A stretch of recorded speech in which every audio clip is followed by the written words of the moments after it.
Oh my God. Can you believe it? 50 episodes. Today's the 50th episode. I'm so excited. And guess what, Beacon? I'm doing giveaways. Grab your journal and get ready. Hey, Beacon. Welcome home to your Bounce Back Blueprint Community podcast, where you are challenged to be, do, and have God's best as you thrive on your journey from setback to success. I'm your bounce back guide, Tiffany Huff Struthers, and I'll be guiding you on the journey by sharing tips, tools, and the tea on how I was able to bounce back from escaping death, healing from heartbreak, and finding hope in homelessness. And then I wrote an award-winning book all about it. And shout out to God. Ever since I was courageous enough to share my story, my life and the lives of women around the world have been forever changed.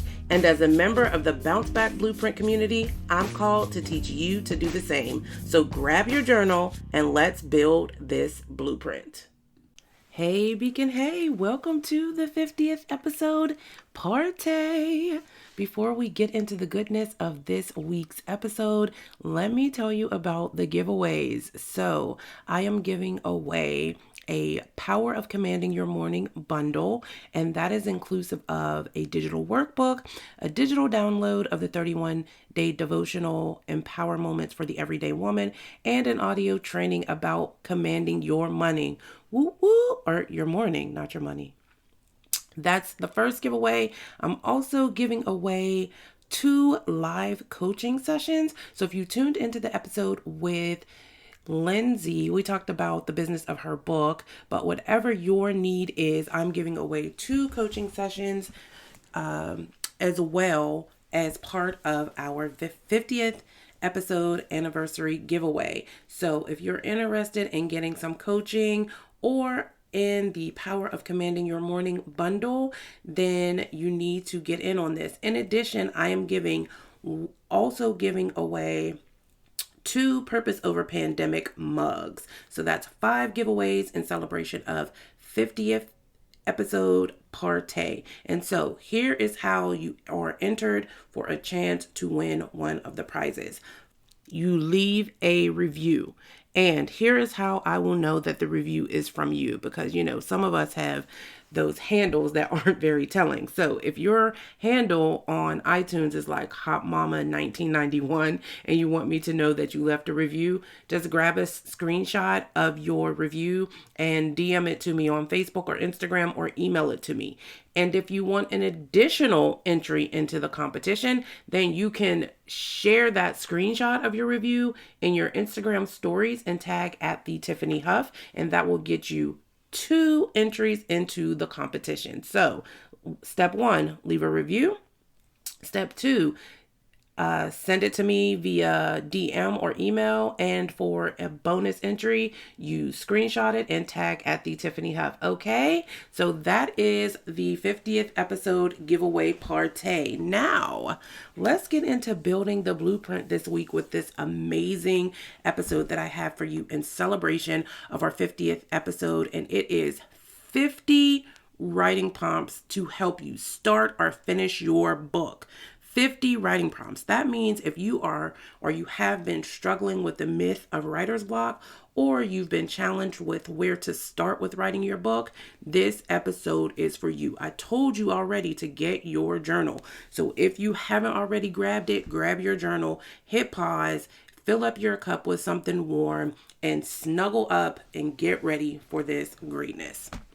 Now, this is part of the process that I take clients through when I do Write for Your Life coaching and also when I do VIP days. You may remember hearing on the Broken Pieces episode with Lakina Lachey, her talking about the writing dump. So this is a small snippet of the writing dump process. So I want you to have blank pieces of paper or index cards, whichever you prefer, for this process. And so at the top of a fresh piece of paper, I want you to write who, and then I want you to write 1, 2, 3, 4, 5. So your first 5 writing prompts to help you get started are going to be people you interacted with, people who are part of your story. They could be friends, they could be family members, it could be someone you interacted with at a hospital, if that was part of your story. It could be a person at a restaurant that served you food, a girl at a party. I want you to think about 5 people that you interacted with that are paramount to your story, right? And I don't want you to limit yourself to, say, the main characters of your book. So I don't want you to say, like, me, my mom, my dad, my brother, my sister, unless your family is rooted in the people in your immediate family.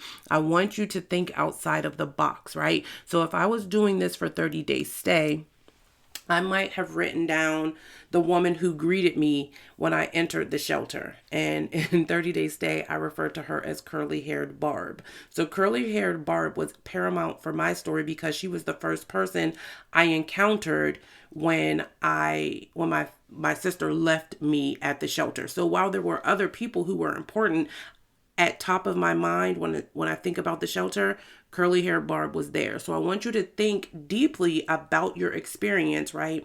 And who was a part of it. For me, because also this was about an intimate relationship, my significant other was one of the people I would have written for who. So think about the people who are part of your story. And remember that this doesn't have to encompass your whole life, right?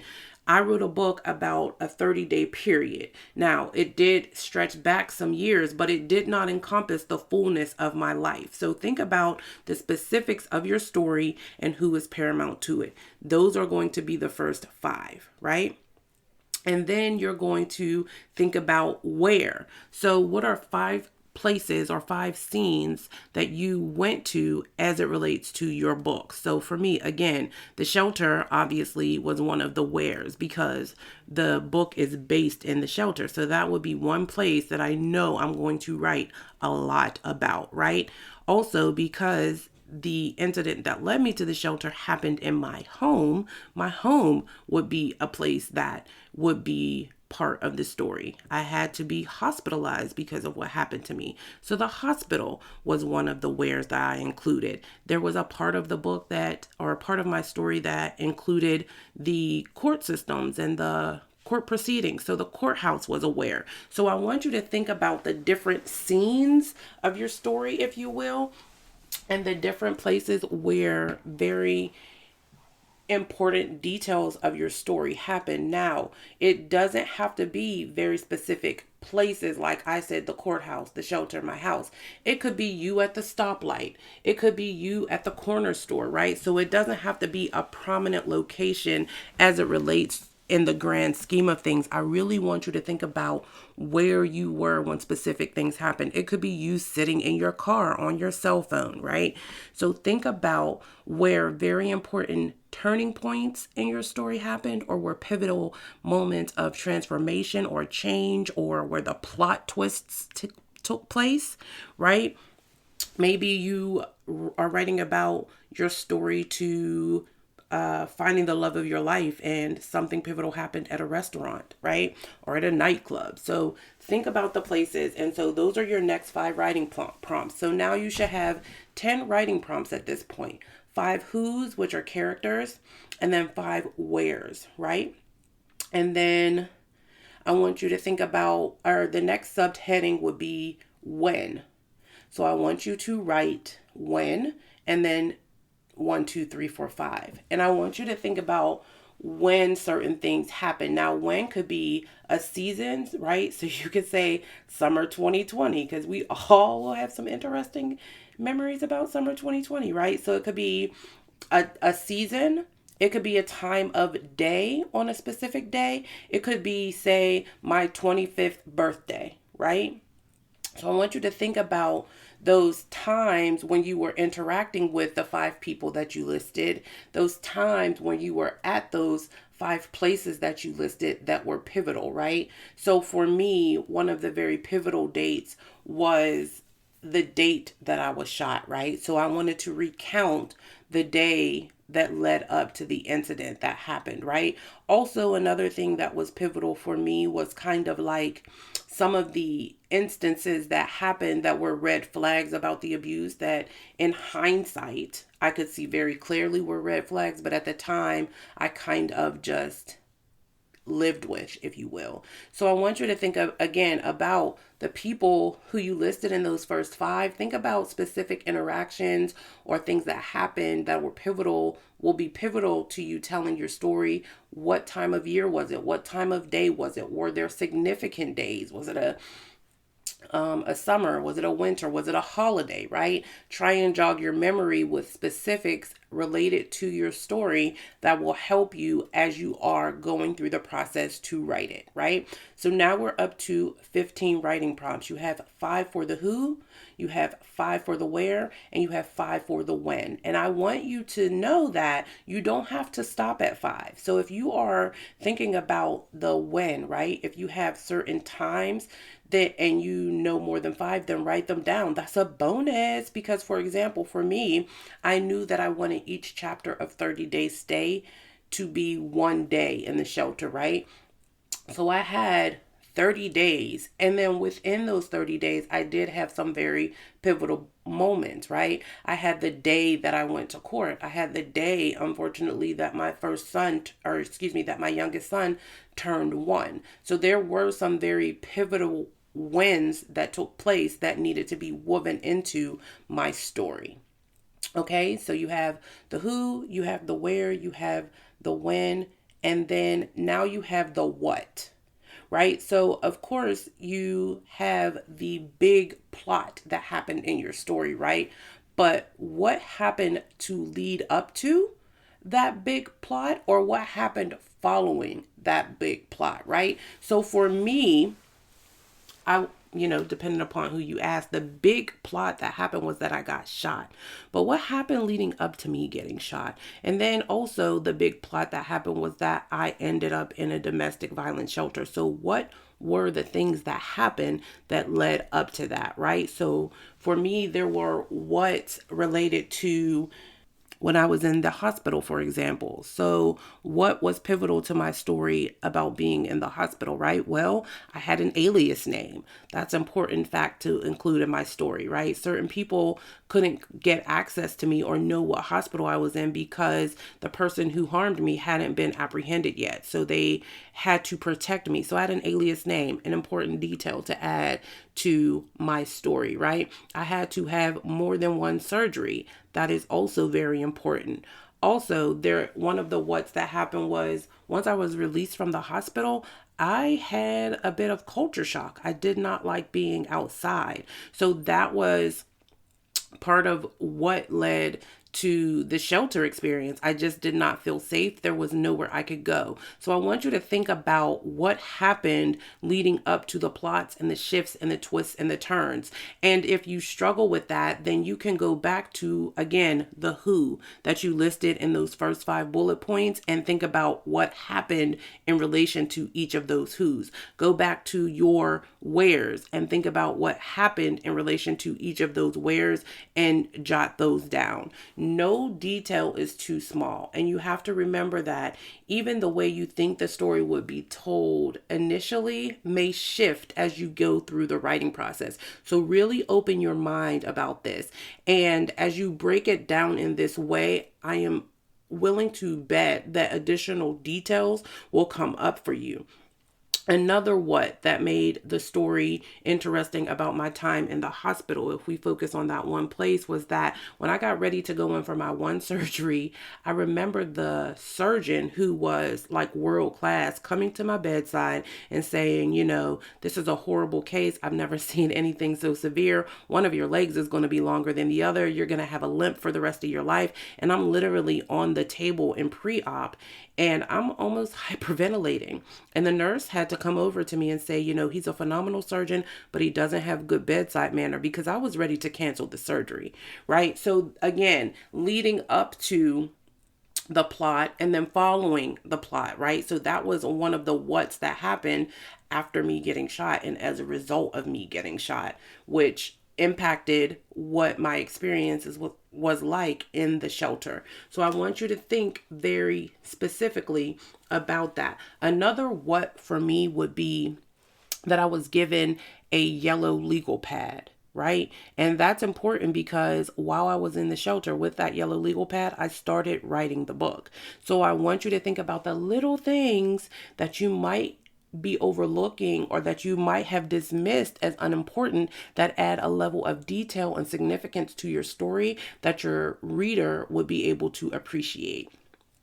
And so now you have your who, you have your where, you have your when, you have your what, and now I want you to think about the how.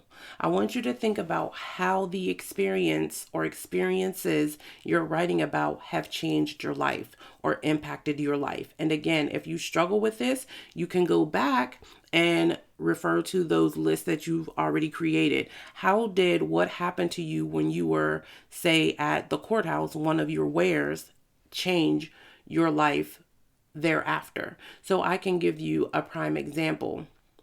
So if I had listed my parents in the who, one of the things that I know impacted me after the fact, in hindsight, what I recognize is part of the reason why I stayed in the relationship for so long is because my parents always groomed me and told me that I could do anything I wanted to do, that if I worked hard, I could achieve any goal. And this isn't to say anything bad about my parents, but I ate that. I literally ate it and I breathed it, and I got addicted to achievement. I got addicted to working hard and feeling like I could achieve and knowing that I would be celebrated as a result of that achievement, right? And because of that, it took me a very long time to realize that the work to fix someone else is not my work, right? There are certain things that I cannot do, even if I work very hard at them. And so I had to learn that as I reflected on this experience. That's part of how this experience has changed my life. There are some things that God did not preordain for us. There are some things that God did not bless. And so we have to be careful about saying, if we work hard and set our mind to it, we can do anything. There's a little bit of a gray area with that. So that was one of the ways, or that was how my life was transformed by this experience. I learned that lesson about myself and about who I had become, and that impacted who I would become thereafter, right? So I want you to think about how your experience changed your life and how also it might be beneficial because you're sharing your experience that someone else's life will be changed or transformed. So there are your first 25 writing prompts. Now, to get your second 25 writing prompts, I want you to go through the entire process again. Now, you might be thinking, Tiffany, what sense does it make? Why didn't you just tell me to do 10, 10, 10, 10? Well, the reason is because as you move through each piece, you're going to get revelations and reminders, and things are going to come back up that are going to jog your memory and give you a little bit of a different perspective as you go through this the second time. So now that you have your who's and your whens and your wheres and your what's and your how's, you are going to be triggered to think about other things. So I want you to review your first round of dumps, and then your second 25 prompts are going to come from triggers from those. So now that you've gone through that, I want you to look at the people, the places, the lessons that you overlooked or omitted or didn't write the first time around, and get those added to those lists. So for each of the 5 categories, when you're done with this process, you should have 10 in each area at least, and that will give you 50 prompts. And if you do it a third time, you will have 75. And what that means is you have a writing prompt for every day for the next 25 to 50 to 75 days. If you go through the process twice, you will have minimally 50 writing prompts. That means there is no writer's block for the next 50 days. Every day during the time you've set aside to write your book, you have a prompt for each day that you can write from. It doesn't have to be chronological. It doesn't have to be in the order that everything happened. At this point, you are getting the story out. Okay, so effective immediately, writer's block has been defeated. The myth of writer's block has been defeated. And I would love to hear from you about how this process has helped you to either get started on your book or helped you get over the hump to continue writing or finish your book. And guess what? The perfect opportunity is now, because not only will you have the opportunity to be featured, but you could win one of those 5 prizes. So after you finish your dump writing and gotten your 50 to 75 writing prompts, what I want you to do is write a review about how this episode has been impactful for you, or any other episode for that matter. Grab a screenshot of it, send it to me in the DMs or emails, and then also share it in your stories and tag me so that you get not 1 but 2 opportunities to win one of those prizes, which is inclusive of an opportunity to get a coaching session that will help you get even closer to finishing your book and building a business around it. Okay? Any questions? You know how to get me at the Tiffany Huff in these social media streets, and hello@tiffanyhuffexperience.com if you want to shoot me an email. I cannot wait to hear from you, and I cannot wait to read your book. Let's go. It's party time. You have until our next episode airs on Wednesday to get your entries in. So get to getting those reviews done and get to sharing them out in these internet streets. And of course, I will leave you with this. First and foremost, I leave you with my extreme gratitude and thanks for rocking with me for these 50 episodes. And then, of course, I leave you with this. God is not going to play you, but if you are missing out on an opportunities to get coaching and support because you have not left a review, you are playing yourself. Be blessed.